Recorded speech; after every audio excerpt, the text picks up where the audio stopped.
Hey everybody, should be live here. I think I feel myself a bit out of focus. Give me a second.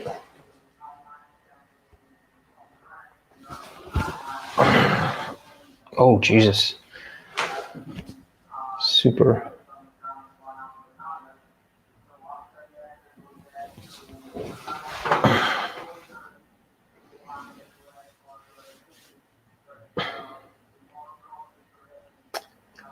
Yeah, okay.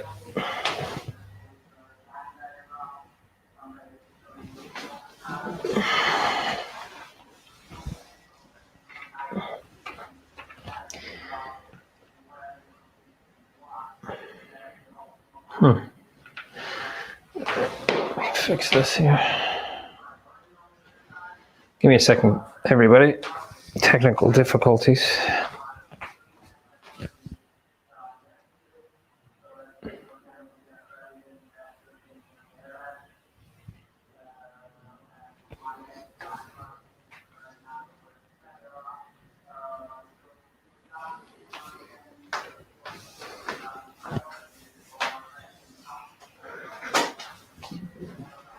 Hey Brian, just fixing out my focus. Still nice and blurry here. Working on it. Give me a second. Working on it. Should have done this beforehand. Tried to. Didn't necessarily work out. So.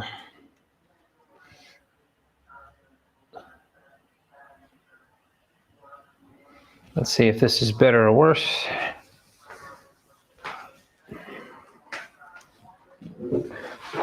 What is this now? Jesus. Quite the, okay, that looks a little better to me.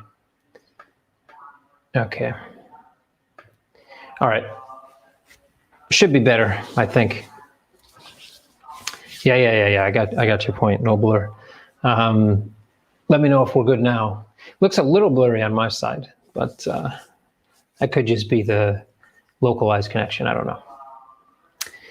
So anyway, I should take that off the screen. Yeah, I'll put this one on just so everybody knows, wouldn't want to confuse anybody. So anyway, nice to see you, Brian. It's Friday. I know we just had an AMA on Wednesday because I was a little late. We actually had one Reddit question that rolled in. So I'll handle that one maybe first. I don't have it on my screen, but I read it.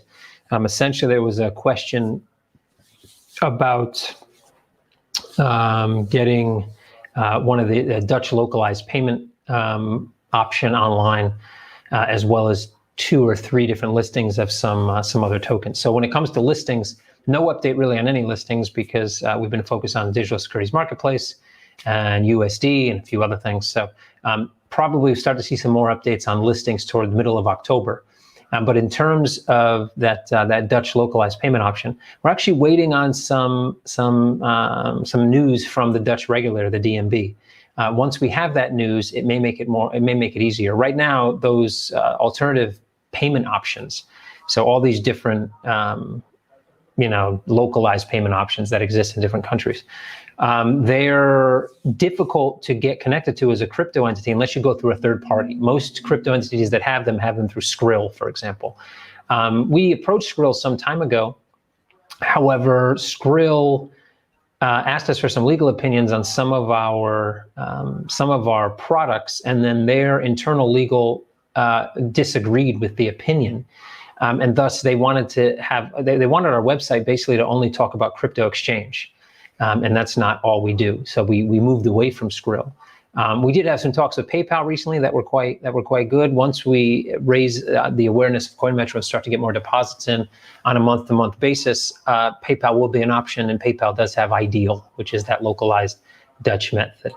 So right now, no updates on that, unfortunately, but we constantly look to get some of those APMs or alternative payment methods. The Ideal is one of them. And I think the regulatory decision we're waiting on in the Netherlands will help with that. So we'll see how it goes after. Brian putting up a question here about Uni airdrop. So I think it's a unique way for them to pay back their users with the amount of fees that they've generated over time. Well, I shouldn't say it's unique because it's not. It's not unique at all. Everybody and their grandmother now has a token. But I think it was it's good to see that they're paying back users, I guess. So I think overall the commercial gesture that they made, for some people, was quite substantive. It was quite large. I saw people with 40,000, 50,000. One person with 500,000 worth of uni tokens. So yeah, it obviously flooded the network again and rose gas prices again, and they're making now more fees on the back of people swapping out the uni tokens. So from a business standpoint, I think it was probably a great idea. For longevity, the project, I don't know if it makes too much of a difference. I don't know what those tokens are. I mean, it's a governance token, so I wouldn't expect in the beginning. It's all about hype. It's all about this. It's all about that. But governance tokens generally shouldn't be traded for their value in terms of monetary value. They should be traded in their governance value. And what's the governance value of being able to vote on fee changes? If you're a massive user of Uniswap, there's some value in that. If you're not a day-to-day user, just a one-off user, or someone who potentially uses it, on a very infrequent basis, there's not much value in that for you at all. So I think that the value of the Uniswap token will come to reality at some point in the future, but that doesn't mean it's not going to see some impressive jumps in the short term. So anyway, I think it was it didn't require that much thought, I think, on Uniswap's side to release the token. They did some work, it appears, potentially perhaps talking to Coinbase and Binance beforehand, or potentially Coinbase and Binance listed just because they wanted to get a wave of all those uni traders. I saw some conspiracy that centralized exchanges were going to try to, buy out all the uni tokens and then dump them to dump the price. I don't think centralized exchanges have much to worry about in terms of Uniswap, to be quite honest. There is a much different, when you talk about expansion of crypto, the vast majority of first-time users, when they experience crypto yesterday, today, and tomorrow, is going to be through a centralized interface that can give them a more simplified user experience. So, and I think as they grow as well, the services that can be offered in a centralized ecosystem will far outpace the services that can be offered in a decentralized ecosystem, at least for the medium term right now. I think as we get down the road, centralized rate non-custodial deposits and basically using centralized liquidity books with decentralized order processing. And that will probably be, like I said, hybrids will probably become the name of the game, but hybrids will need to be regulated. So exchanges that are now in that regulation process or are regulated have a step ahead of a Uniswap that feels that it never needs to be regulated, but eventually will need to be regulated. And I think, so when you see exchanges like CoinMetro, like Kraken, maybe other exchanges that are trying to do the right thing in terms of regulatory, that move towards that hybrid model are going to have a definite they're going to be a definite step ahead of your Uniswaps for that very reason. Hey, Jet Fuel, nice to see you. Will we see in 2020 more marketing for CoinMetro? I know that you can say strategy, but you can at least give us a look. Yes, 100%. In fact, you will start to see more marketing for CoinMetro around our bond release, and you will see increased marketing as that bond progresses through its 90-day subscription period. And you'll start to see marketing, whether that be on social media channels. Crypto-centric marketing doesn't really work, so that doesn't mean you won't see us. Influencers, I think you'll start to see more influential exposure for CoinMetro. You'll start to see other exposure through other channels, and definitely through social media. So that answer to that is 100% yes. No offense, but the mobile app kind of sucks. It sucks. It doesn't kind of suck. It sucks. So yeah, I agree with you 100% on that. But thanks for being nice about it. Is there any updating coming? Yes, that we've been working on this update for a bit of time. There are now screens and mock-ups available for almost the entire walkthrough of that mobile app. They are now slowly getting sent to development. The goal was actually originally to get a kind of V0 done in September.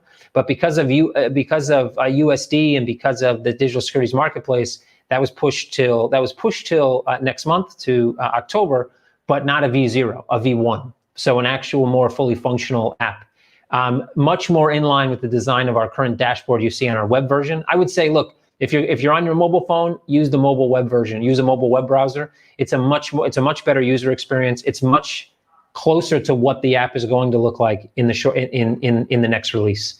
So yeah, agree with you 100%. Not proud of the mobile app. I don't even use it myself, to be honest. I use the mobile web browser when I interact with CoinMetro on my mobile device because it's just a way better experience. If big investors buy BTC via OTC, then how does BTC price go up? But when they sell, they do it on an exchange. Is this not price manipulation, unfair for small investors? I don't know if that's generally how it works, to be honest. First of all, the OTC guys, depending on, I mean, if they're sitting on a ton of BTC and they're simply selling it, they're still going to want to get back in the market. They're not going to sell all their BTC and then have no business. So they're still buying at some point. They may not buy at the same moment that the OTC deal buys. They may also simply just be an OTC desk that sits in the middle of many other centralized and decentralized desks.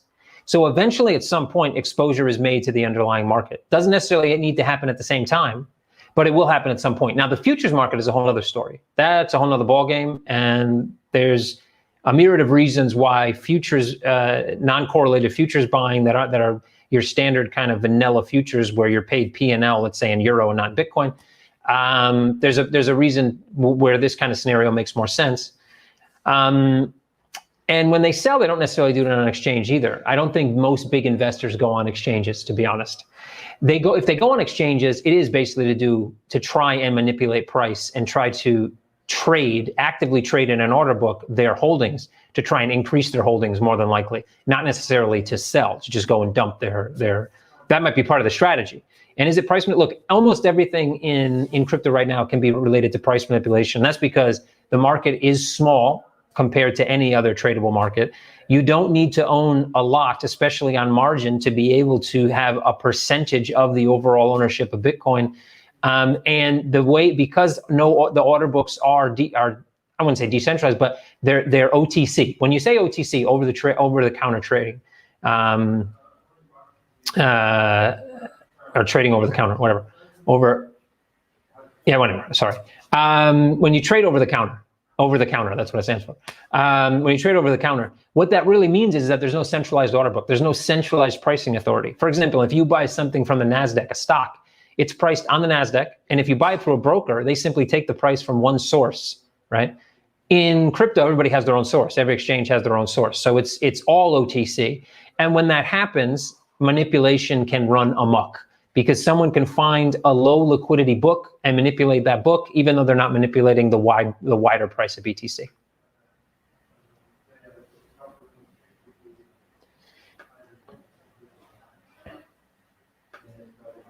Any news for market making for Cadena and Parsec? So I'm going to talk with the Parsec guys over the weekend. So I don't have an update from Parsec. From Cadena, I believe they did reach out to our market maker and had a discussion. They have their own market maker, but their own market maker isn't ready to come market make on CoinMetro.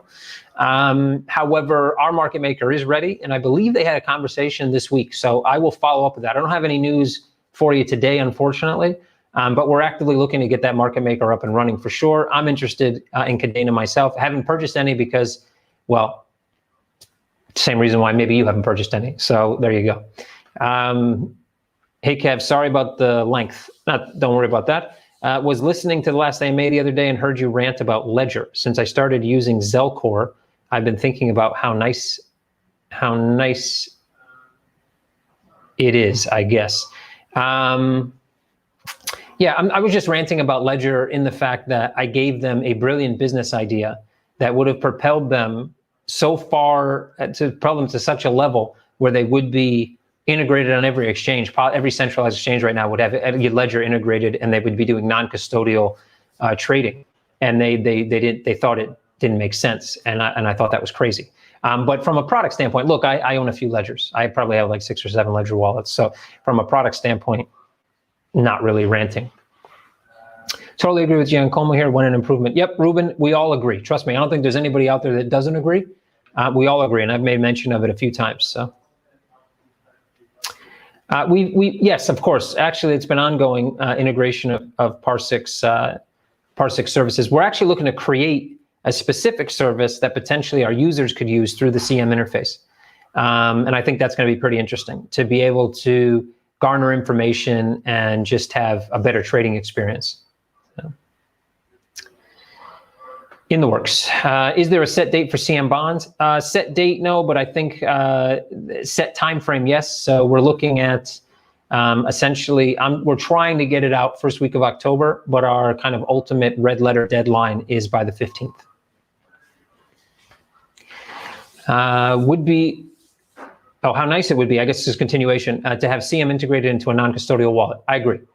Not that I don't feel safe at CM, but even if you tick 9 out of 10 of my boxes, I still need to hustle tokens around and, hold on, we're continuing here. Do the occasional payment. Right now they offer API integration to a few DEXs, I imagine, and full integrated swaps. One DEX, won't mention the name, starts with a B. Nothing is novel as CM. Team feels legit. Have CM-ish vibe and around 120,000 users. Have you heard of them? I haven't heard of them. Any thoughts? Well, if they can help us make non-custodial wallets on CoinMetro a reality, and that's not that simple, right? Because it's not just about the tech, it's also about liquidity management. It's also about risk management. It's also about margin management for us. We obviously are filling those trades sometimes at external liquidity providers, which means we need to have the capital to be able to do that. If we can't settle in real time as soon as the exchange is done, meaning that the non-custodial wallet can actually remit those to us almost immediately, then we're going to run into liquidity issues. And I don't mean liquidity as in liquidity in the book. I simply mean liquidity as far as treasury. But definitely interested, 100%. Can it please be Zelcore, since I started to stick with this one for a while, and also the mobile version is great. Look, if we can talk to Zelcore and we can come to an understanding and we can make it work, I'd be happy to make it work, 100%. So I don't know if you can make that happen. Perhaps you can reach out and see what they say. But I'm willing to chat with them for sure. USD integration is coming along quite nicely. We're just looking at some chatting back and forth between our dev team and the dev team on the supplier side. I've actually set up my own account with all my US details so that I can be one of the first beta testers. I think baseline testing is going to happen in the next few days. API is now starting to be tested on a sandbox, so it's in time. It's definitely in gear for that September 28th launch. Brian, Kevin, according to charts of signups that Oliver sometimes shows, we are getting more and more clients, but XCM price falls after every pump. Does that mean that users are using CM but not buying XCM? Not necessarily. It simply means that larger bag holders of CM are playing within the book in order to acquire more XCM. So what you will see if you monitor the book is you will see lots of what happens is as price falls, you start to see the buy side extend, and then when those buy side orders are hit, you see that the sell side actually lessens and allows the book to capitulate higher, or move higher. I shouldn't say capitulate, move higher. And then once it gets to a set range that these larger holders are looking to sell, they sell down into the book and then again repopulate the buy side. So I think while that may not be the best thing for current holders, it actually shows that some of our biggest XCM holders are actually quite bullish on XCM overall, is because they are continually acquiring more for smaller prices as they trade as well within the book. So I think obviously with more and more users, that's going to lessen the ability for 1 or 2 or 3 larger holders to be able to move that book around. Is going to lessen. So I wouldn't say no. We've actually seen more and more XCM buying in terms of new clients. So there definitely is a correlation for new clients and XCM buying. It's just that we still need more. We still need more people incoming. We still need a healthier book. The book is extremely healthy compared to where it was 6 months ago, and to a year ago. There's not even a comparison. But we still have some battleground to go through. But every time we start to see this range go from like 6-7 cents on down to, let's say, right now we're still at high threes, which again, higher highs for sure. Well, higher lows, sorry. We definitely are seeing higher lows, which again shows you that there's buildup on the buy side, which is a good thing. Hi, Kev. What's going on with Tangible's Basecamp bonds so far? What's your opinion on that? Well, we're now about 6 days in to the actual launch. PR is still being planned, probably going to happen now, it looks like next week. I mean, we're a bit behind schedule, but we have 84, I think, days to go. I think by day 75, we'll definitely start to see some PR roll out, we'll also start to see more advertising from the tangible side.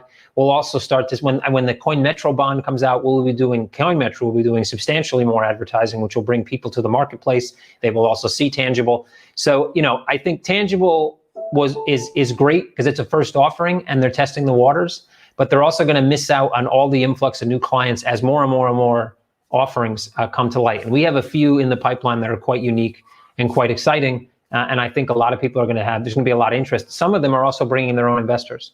So it's a process. Tangible is the first. We definitely want to see them succeed. So we're going to help in any way, shape, or form we can. But the good thing about a bond raise is that you can always do another bond raise. You don't have to stick to one. So if the first bond raise doesn't raise what you need, you can start with the project as you raise an additional raise. And at that point, you have expanded the amount of available investors. And it doesn't affect those other investors because it's not like a utility token where if you added more tokens, you're going to dilute the overall value of each token. These are bond tokens. These bond tokens all receive the same interest rate. They're all going to get paid the same interest. They all are going to compete under the same, they're not going to compete. They're all basically identical, and it doesn't change. So multiple bond offerings is possible. And I think tangible, you will start to see it running. Even when we did our own ICO, I think with the first, when we started with the initial pre-sale, for the first 8 days or so, 9 days, we almost saw no real traction. And then, or 7 days, and then within 2 days, day 8 and 9, we sold out. I think that was 2 million, I think, if I remember at the time, 2 or 3 million. And then we did those flash sales that were, that did really well, et cetera. Of course, it's a different market, but just to show you that sometimes maybe the first 30, maybe the first 45 days are going to be a relative lull. And then all of a sudden you start to see more action towards the end of the sale. So anyway, we will be building up, and tangible will be building up as well, momentum. Why doesn't, I guess, CM get banking license? Well, let's talk about the Kraken news because that's all over the place. So I talked about it on Telegram, but we'll talk about it here as well. So when it comes to the banking license, look, it is a banking license, but it is a special type of banking license that's for a depository institution. It is a I guess, hybrid of something that's existed for years, which is a banking institution that doesn't necessarily offer banking services, but they offer fiduciary services, they offer management services, and they offer custody services. And those type of institutions generally don't offer banking services, though they may offer limited banking services to their clients where they hold that they give custody services to. So really the banking services are a secondary to the custody and then all those other auxiliary services. So it's a great step forward. Look, Wisconsin's, they're on the forefront. That's great. It's one state in the US. In fact, there's been bigger news out of the US where this coming Tuesday, actually, they're going to release, you used to have to go get MSB licensing to become a money transmitter in 50 states. Now you can do one application, one board review, and get the ability to be a money transmitter in 49 states. I haven't heard what that one state is. I'm assuming it's New York, because New York obviously has a BIT license and they have other things. So that's a huge step. That's actually much bigger than the Kraken news. But anyway, back to Kraken. So I'm happy for Kraken. Look, I like Kraken. I think that I think we provide services that they definitely don't provide and probably will never provide. But I generally like their view of the market. I like how they've progressed forward. I like how they haven't been this splashy kind of in-your-face company, and they've just done what they had to do, and that's great. And this banking license is a nice foray into the future. It doesn't allow them to become a global bank. You're not going to see them opening up accounts for Bitcoin holders in Somalia. They can offer custody services and those specific services in the state that they're licensed in. And they can offer those customers limited banking services. And I think they are going to use that as a springboard to trying to get more state level licenses and eventually expand that service across the US. And then maybe at some point in the future outside of the US. So it's not as sexy as it sounds. So why should CM get a banking license? I don't see the reason to get a banking license. I'll tell you why.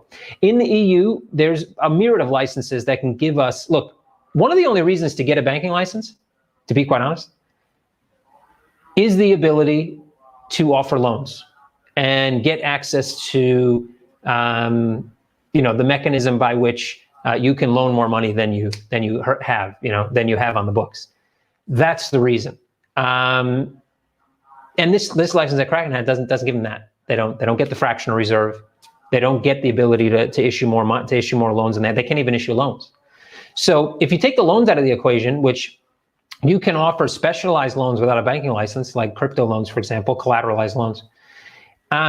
With an EMI or an electronic money license, we can offer all those great banking services. We can do it around the EU. We can get similar licenses in other countries and not have to deal with the more cost associated with the banking license when we're not even going to get the main benefit of a banking license. So, he doesn't see the whole chat anymore. Sorry. Yeah, I did see it after. I think I ended up going through it. What's the most common coin pairing? If you mean the most traded, it's going to be BTC Euro as the most traded overall. Yep, we are live. Is there a possibility that CM will bleed out all money on gas fees? No, not a possibility. So the way our fees have worked up to this point is obviously 0.15%. Now on larger withdrawals, we obviously have a reserve of fees that we've collected over time. And so that reserve has been applied now. Now, that doesn't mean that we won't adjust in the future, but for now, we wouldn't allow the company to bleed out on something as ridiculous as gas fees. So no, not gonna happen. What kind of valuation can the securities marketplace give CoinMetro and XCM? It's an innovative idea, being a tokenized crowdfunding platform and tradable too. It's got huge potential. Look, that's a good question. In terms of valuation, the ability for us to monetize the front end of that is a bit limited for now. But as the system grows, it becomes much less limited. Actually, it becomes almost unlimited at that point. I think that under CM's current valuation, it potentially could extend the valuation within the next year or so by 50%. And I think over time, it could become one of the biggest pieces of the CoinMetro ecosystem. In fact, it could become its own product over the course of the next few years. As we start to see how it expands, what the usage looks like, what kind of projects are coming on board, how we expand the licensing. With EU licensing, that product with an MTF license in the EU is 100 million on its own at a very minimum. And that's with no clients. That's 100 million. So, that million euro investment that we need to make in order to acquire that MTF license will 100x itself almost immediately once we attach it to that tokenized platform, because there's no one else doing it, at least end-to-end, in combination with Ignium. Okay, what about gas fees? You're taking a hit right now. If yes, then you should put it. Everyone's taking a hit right now, but we did have a bit of a reserve from fees based on what we were charging previously, especially on large withdrawals. So look, there may be an adjustment in the future, and everybody will probably make that adjustment. We're not going to allow ourselves to. In fact, if you talk about revenue this month, I think we have 5 times the revenue we had just a few months ago, just 2 months ago, really. So our revenue's actually picked up, even with these gas fees. So, but yes, obviously, when something happens where it's going to affect our overall, it's really going to affect us, then obviously changes will be made. Hello, Kevin. Looking to listing DexG, great project. Sure, yeah, DM me, or not DM me, but tag me on Telegram at Kevin MURCKO inside of our group, and I'll have a look. I haven't had a look yet, but I've seen a few people mention it. Hey, Kevin, which one of the business events jobs made you lose the most amount of hair? Your trading period? Yep, definitely trading. I have a picture. Actually, I noticed, I'll give you a story. I noticed hair loss for the first time. When you start going bald, especially when it's like back in this region, you don't see it. I'm not the guy who sits in front of the mirror all day, picking and pruning and making sure my metrosexual eyebrow is perfect before I go out and have lunch, right? So I don't have 17 mirrors in my house, so you don't really see the back of your head.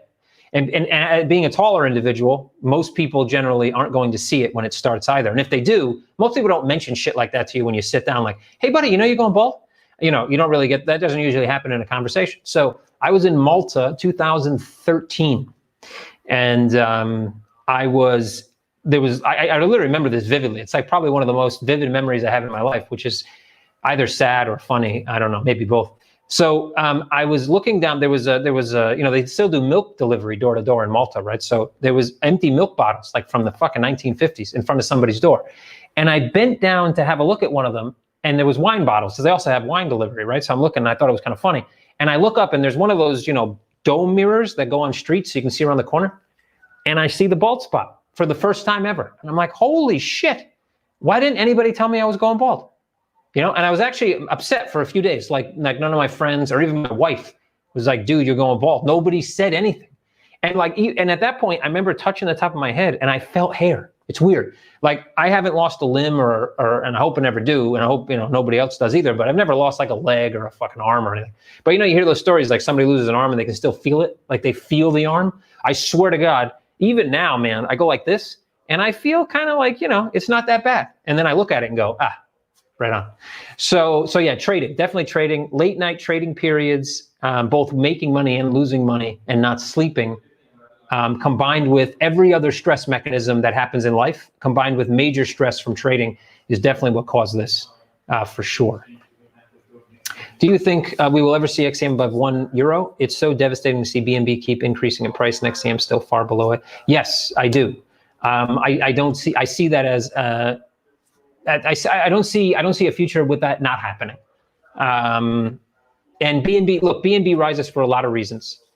And I could talk about this for a long time, but let's just suffice it to say that if you look at Binance, how they function, and you watch the information that comes out, how they deal with their clients, where their priorities are, you will understand that the BNB price is part and parcel due to the way that they handle their business and the way they manipulate their own clients. So I don't know. I like to compare us to BNB just for the potential that people from the high level see when they say, oh, BNB is this much, XCM is this much. But that's where the comparison ends. But yes, obviously, I think €1 is a rather easy accomplishment once, as I talked about on Wednesday, we're starting to get all those pieces kind of together for that wheel to really start spinning. And once you have awareness and that wheel spinning, I think that's relatively easy. You see what happens with other tokens as soon as there's any type of hype really built in behind the token. €1 is a very early milestone. Good morning from Washington, USA. Just headed to work. Hey, Ken, nice to see you, buddy. Put on a CoinMetro t-shirt when you get to work. We're working on that, Brian. Got to understand that there are risks involved in that. Obviously, let's say somebody puts up 10 million, 3 million XCM as collateral, 5 million, whatever, and then gets liquidated. We have to sell that XCM to liquidate. So obviously, as the book matures, we're going to be, what I'd like to see is us to get XCM as collateral, maybe 10% of your XCM balance on TRAM at 1.5x, meaning that we're really giving 15% of your overall balance. I think that we can also maybe limit it to 100K XCM at first or something like that. We will do it. It will happen. It's going to happen in a diluted fashion at first as the book matures, and I think that will help the book mature, along with other things that people have been asking for XCM, connected to XCM, which we're working on. As that book matures, then we will decrease those limitations. I have no idea. So I stepped away from an advisory role with those guys sometime, I guess it was mid-2018, I guess, after the road shows.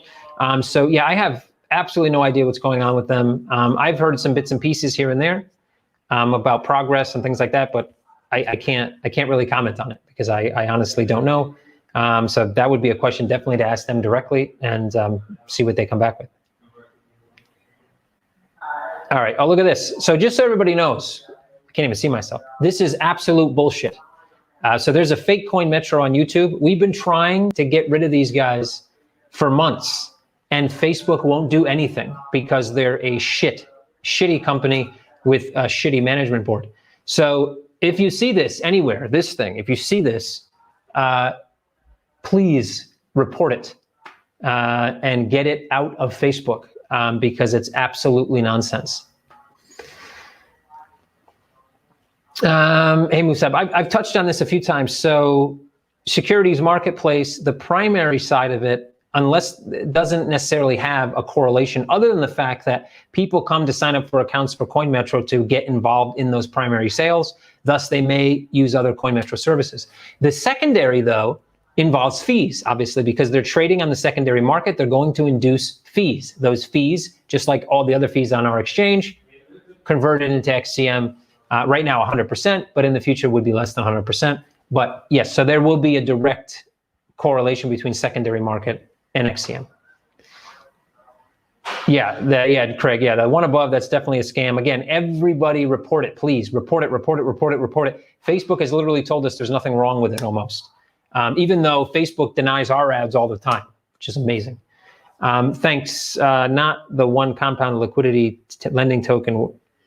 That's not one, what?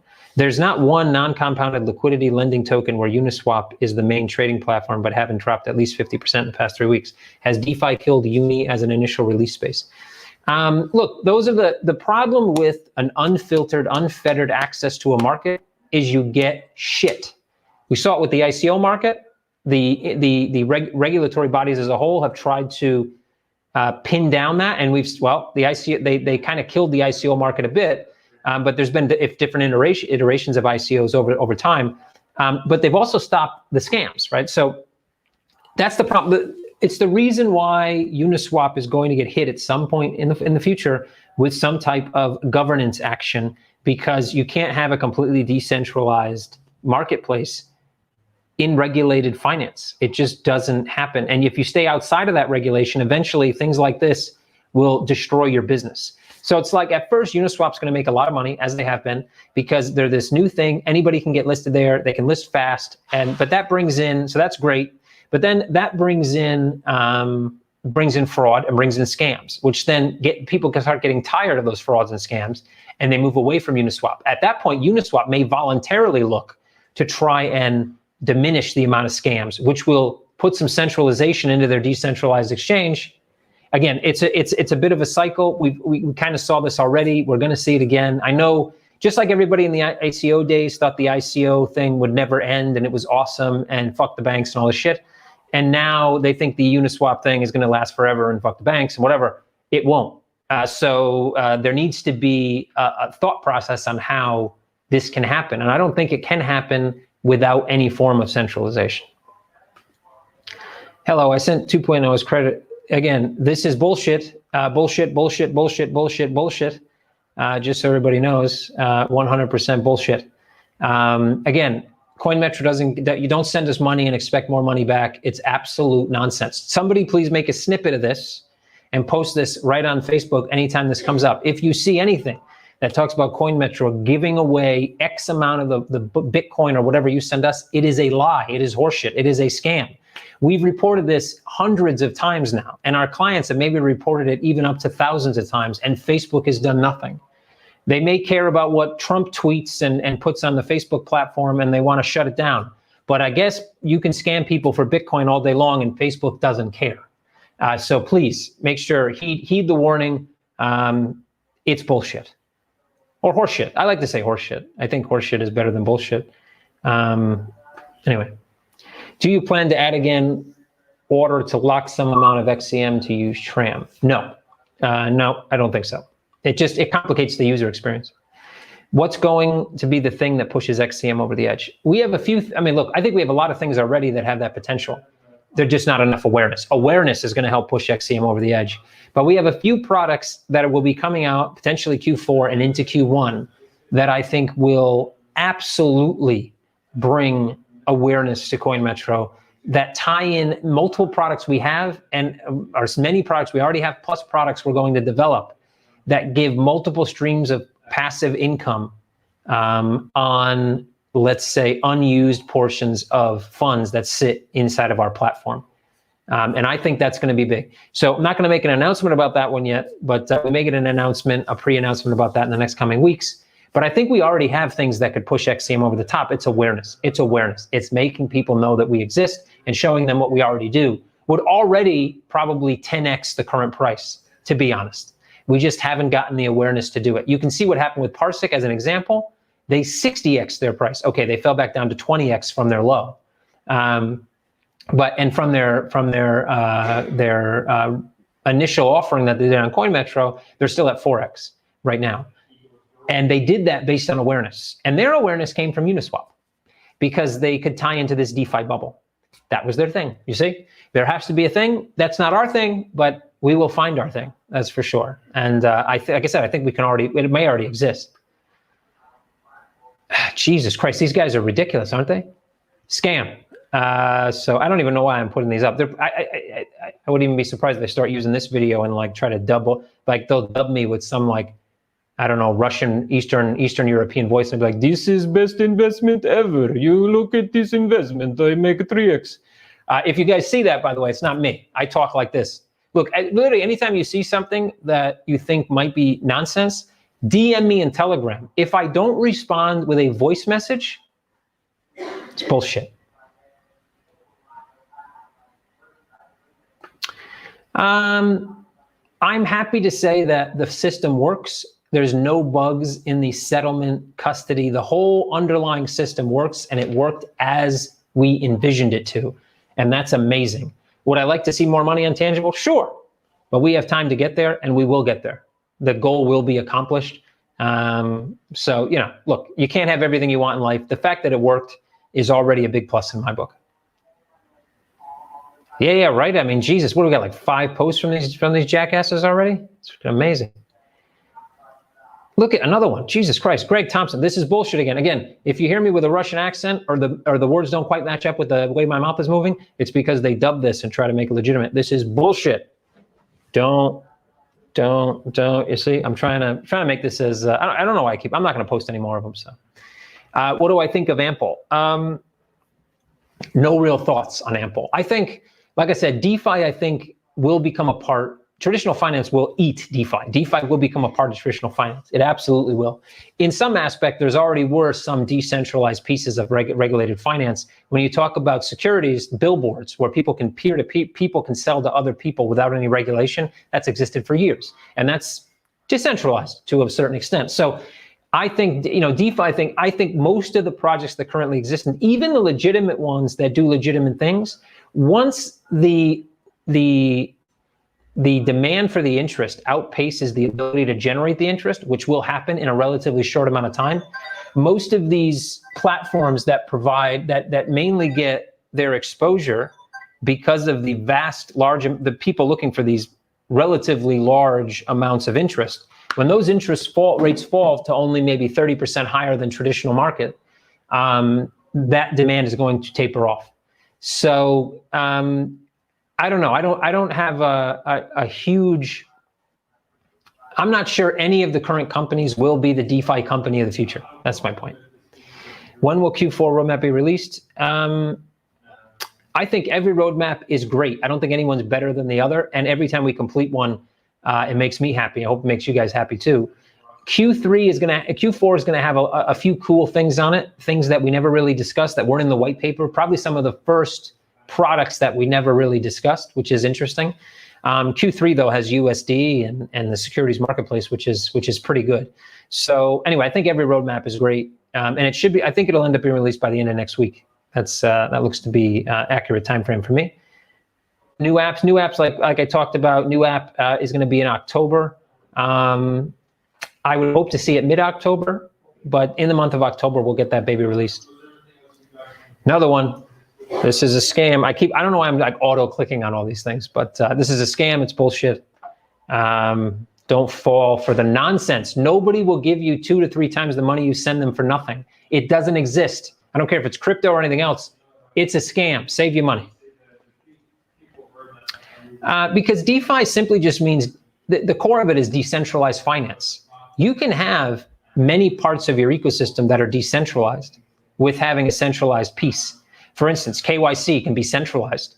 It could be decentralized too at some point, but the governance and the overall, let's say AML and governance can be centralized, but the actual interaction between parties can be decentralized. So I think that the hybrid is the future. And many people might not believe that now because they either came into the DeFi bubble and know nothing about finance, or you get a lot of guys that have been in finance for years that were like a small cog in a bigger engine. So they did one thing at a desk and they put on their resume, I worked at JP Morgan, and everybody's like, wow, this guy really knows finance. But really, no, he just knows that one little piece he was working on and what his buddies discussed every Friday when they went out to get, shit-faced out in London or whatever. But at the end of the day, some of those guys too can become fanatics with new technology. Like, this is going to take over, man. But it's not. Hybrid is always the future. Think about any technology, great technology that's come out, and then think about how that technology gets adopted. And you'll understand that hybrid is always almost always the way that things progress. Because you can't just leave everything in the past. It will continue on into the future. Are you happy with the pace of software development at CM? I think to a certain extent, more hands would speed it up right now, to a certain extent. Probably would slow it down initially and then speed it up over the course of a few months. But I'm pretty happy. Comparatively speaking, I think we've grown tremendously as a company. And if we take 2 years ago, it's light years ahead. If we take a year ago, it's several multipliers ahead. So I think we're doing a tremendous job with what we have. Obviously, if we have more resources, we will do more things. That's great. But in the short term, if we were to bring on more developers right now, it might actually slow us down for 3 months or so, because we have to get those guys incorporated. And we saw that happen with BlockFeast, for example, when we brought the team on from Latvia. So, yeah. Are you up to speed on DeFi hedging and such? Can more complicated parts of traditional finance find traction in cryptoverse? I've seen this HGET. I haven't read too much into it, to be honest.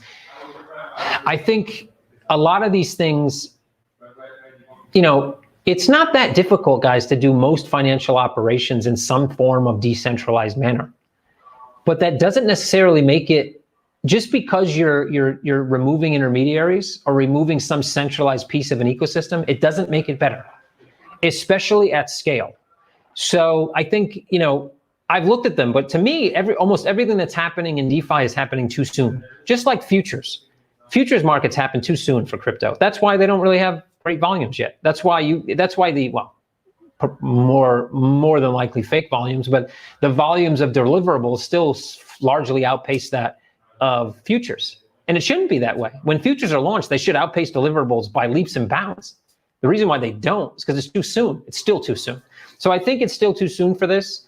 But yes, I think it's the other way around. It's not that complicated parts of traditional finance will find traction. It's that traditional finance will absorb most of this new finance protocols, and they will become traditional. So when your granddaughter comes to you and maybe she studies finance, she's going to go, traditional finance is great, but these new hyper mega thread networks that exist on Mars are so much better. I mean, she will have her new finance, her alternatives, and her traditional will be decentralized on-chain finance protocols. So I think it's more, look, traditional is way bigger than we are, and traditional will eat us. That's not necessarily a bad thing. I'm not saying that they're going to take over and fuck everything up. Now, they may fuck up some things. I mean, usually when you see companies buy innovative companies, they usually screw up a few things. Skype and Microsoft, for example. Who uses Skype anymore? I think my grandma, well, she's not around, but if she was, she'd probably use Skype, right? Nobody uses Skype anymore, but what do you think Microsoft Teams is built off of? So again, I think it's the other way around, but the answer to the question is essentially yes. BizDev this week, Jesus. Trying to think here. I have a few BizDev. Almost all BizDev is about new listings on the CoinMetro digital securities marketplace.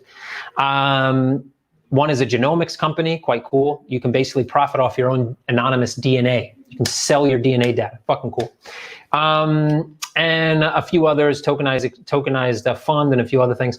So most business development is all about that.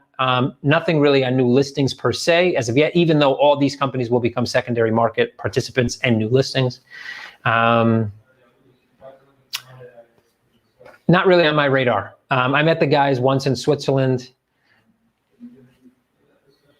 Yeah, maybe there's something mega interesting that they've been doing recently, but not really on my radar. I think I answered that question already. It's just a continuation. You're welcome, Jeff Fuel. Appreciate your time as well. You were alluding to staking or lending with your comments in XCM. Both. PRQ made a similar statement. I'm wondering whether they were influenced by you or the DeFi bubble. I think just what I happen to say about DeFi is correct. So anybody else who says it is also correct. That's how I would look at it. No, and I'm not trying to toot my own horn, but when you get to an age in life and a level of baldness, you realize what you're good and what you're bad at. If you asked me to come and play, football with you on a team of 12, I would tell you no, because I'm going to suck and you're going to lose. If you tell me, look, maybe you can come to my spindle class and teach me and my wife how to sew, I'm going to be like, no, not going to be good at that. I'm going to suck. You're going to stab your finger a million times and you're going to bleed to death. But if you ask me, make a comment about how progressively we're going to change as a market over time, I'm pretty good at that. And I can make a comment on that, no problem. And I bet you within a realm of, percentage, I will be correct. You can look that video from 2017 that I did in London when I talked about the progression of the ICO market and the progression of crypto in general with regulations. Listen to some of the tattooed man bun dudes in the audience laughing at some of the points and find out how many of those points actually came true. So all I'm trying to say is, I think I know what I'm talking about in this realm. Doesn't mean I'm always right. No one's always right. No one's always right. But they may have spent some influence, but I generally think it's just because they have some smart people on their team that have been around the block a few times and they have similar opinions. What happens when Tangible is not able to raise the amount? Tangible will take the money they have, they will start the project any way they can, and they will have a secondary bond raise. That's it. You can raise as many bonds as you want. They're not going to influence the price or the interest or anything of any other bond release. So it's just a matter of, maybe they don't get enough time to raise the awareness they need and raise less money than they need. As soon as they do that, they can put that money into the project. They can start building the foundation, start doing whatever, and then use that information to show that there is progress and have the secondary bond raise. I don't actually. I had a Nintendo NES when I was, I forget how old, I was 85 when that sucker came out. So I guess I was like 7 or 8 years old. Before that I had Atari and had a few, I had Atari Pro. I had a Commodore 64, had a few different video game systems. And I think the last video game system I had as a kid was, let me think about this. I do have an Xbox in the house, my daughter's. But I think PlayStation 2 might have been the last one that I actually purchased without having children. And that's only because I had a friend that liked to play a few games and roped me into playing with them online. But no, I'm not a video gamer. So how am I so sure? Traditional finance, the value of traditional finance in terms of the money it can move around the planet and the value of all companies in traditional finance is in the sextillion of dollars. The entire value of crypto right now isn't even, if you had a percentage based out to probably 4 or 5 decimal points, it wouldn't reach 1. Crypto needs traditional finance because it needs those payment rails. It needs some of that to be able to expand to a wider audience. It also needs those professionals to come on board and understand and actually get involved. For that to happen, a lot of that traditional finance, those pieces needed, there's much more on the traditional finance side that would be needed for mass expansion than there would be on the alternative finance side to better the traditional side. There's only a few key elements that will better traditional finance. Disintermediation is probably number one, and it might be the only one you need. And disintermediation will come from decentralization. But decentralization alone isn't going to create a brand new capital market. It's not going to create a brand new payment rails. It's not going to eliminate Visa. It's not going to eliminate SWIFT. It's not going to eliminate, but SWIFT will definitely start to go down the route of using DLT technology to lessen their costs and widen their profit margin to be able to lower pricing back to banks. It will also potentially open SWIFT up to peer-to-peer settlements. But these things will not come because somebody will make a SWIFT competitor and knock SWIFT out of the market. That's probably not going to, even if that were the case, the size of the competitor in real cash would never be able to compete with the consortium of banks that could buy out the other technology. So the David and Goliath stories are always nice, but usually Goliath steps on David. That's the way the world works. It may not look that way because a small company like Apple built inside a garage. Yeah, but Apple isn't the same company that was built in a garage. Dell isn't the same company that was built in a garage. Google isn't the same two jerk-offs in college. Facebook isn't the same hooded guy who had no friends who made a website to try and look at girls because he couldn't get any. That all that shit changes when you expand. And if you look at any of those companies now, they're not just little things made in garages. They're massive corporations where other large corporations have a piece. So you could say it's modern media, but it's really traditional media who now underscores that. So it has become traditional. You get my point? So alternative finance will become traditional finance and only on the backbone of traditional finance. So there you go. Long-winded answer, but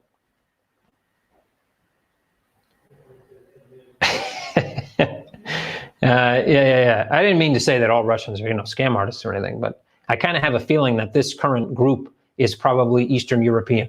But that's just me guessing.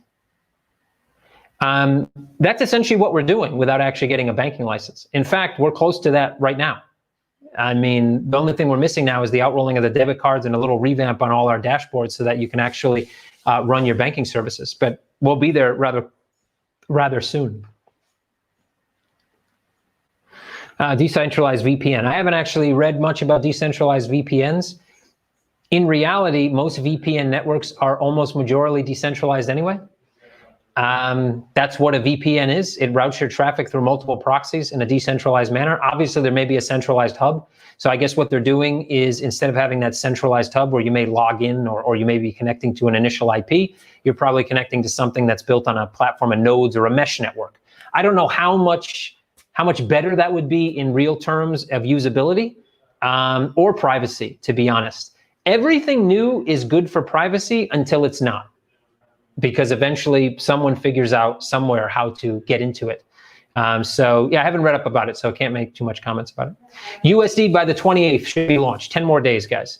All right, so it's been an hour, almost an hour. We're supposed to be 30 minutes. So we already did an AMA this week, guys, so I have to cut it short there. I appreciate everybody who asked questions. There were some great questions this week. Fuck the scammers. If you see them, please do us a favor and do yourself a favor and go ahead and report these guys. If you haven't clicked the heart button or the thumbs up button, please do. If you haven't subscribed, please do. It's going to help us make more content. You can tag me at Kevin MURCKO on Telegram. You can tweet me at Kevin MURCKO on Twitter. It's going to be the weekend. Spend time with friends and family. Try not to get infected with COVID. If you think masks work, wear a mask. If you don't wear a mask. I don't know. Do whatever you want to do. At the end of the day, just don't get sick. And yeah, hug a relative. As you're hugging them, whisper in their ear, XCM. And see you guys next week, and have a great weekend. And last one, we're talking about it. Not so sure yet. I think the ETCF will definitely have a DEX kind of ETCF, amalgamation, whatever. We're talking about it. We may do it. If enough people ask us for it, we're going to do it. So pizza, I'll put you down for a 1 on that ass level. So anyway, guys, have a nice weekend. Talk to you soon.